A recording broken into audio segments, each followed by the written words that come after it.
আসসালামু আলাইকুম এভরিওয়ান।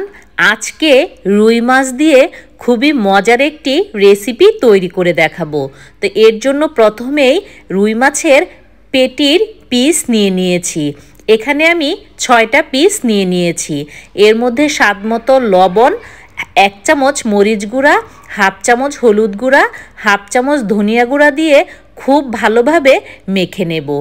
অনেকেই আমরা রুই মাছ খেতে চাই না, এইভাবে একবার হলেও করে দেখবেন, আশা করি অনেক বেশি ভালো লাগবে।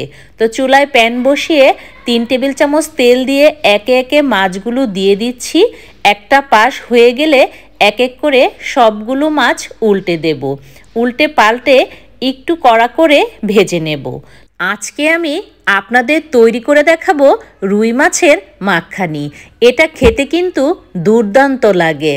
ভাত, পোলাও, খিচুড়ি সব কিছুর সাথে এই রেসিপিটা অনেক বেশি ভালো লাগে। তো মাছগুলো নামিয়ে নিয়ে ওই তেলেই দিয়ে দিচ্ছি হাফ চামচ আস্ত জিরা, কয়েকটা কাঁচামরিচ, একটা টমেটো, হাফ কাপ পেঁয়াজ কুচি, 10-12টা কাজু বাদাম।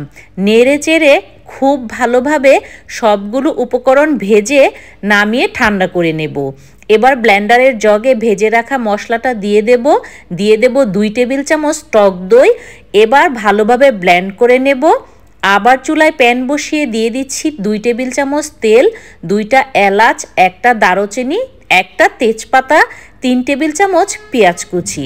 ভালোভাবে নেড়ে চেড়ে একটু ভেজে নিয়ে এর মধ্যে দিয়ে দেব 1 চামচ আদা রসুন বাটা, 1 চামচ মরিচ গুঁড়া, হাফ চামচ হলুদ গুঁড়া, হাফ চামচ ধনিয়া গুঁড়া, স্বাদমতো লবণ।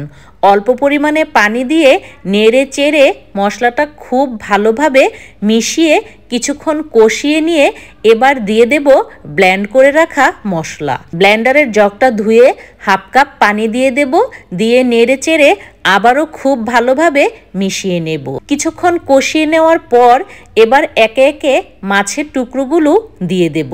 চুলার আঁচটা মিডিয়াম লো ফ্লেমে রেখে এবার মাছটা রান্না করে নিতে হবে।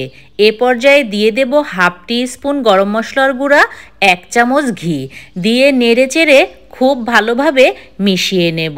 আজকের মজার এই রেসিপিটি কে কোথা থেকে দেখছেন অবশ্যই কমেন্ট করে জানাবেন। এ পর্যায়ে দিয়ে দেব সামান্য পরিমাণে চিনি, কয়েকটা আস্ত কাঁচামরিচ।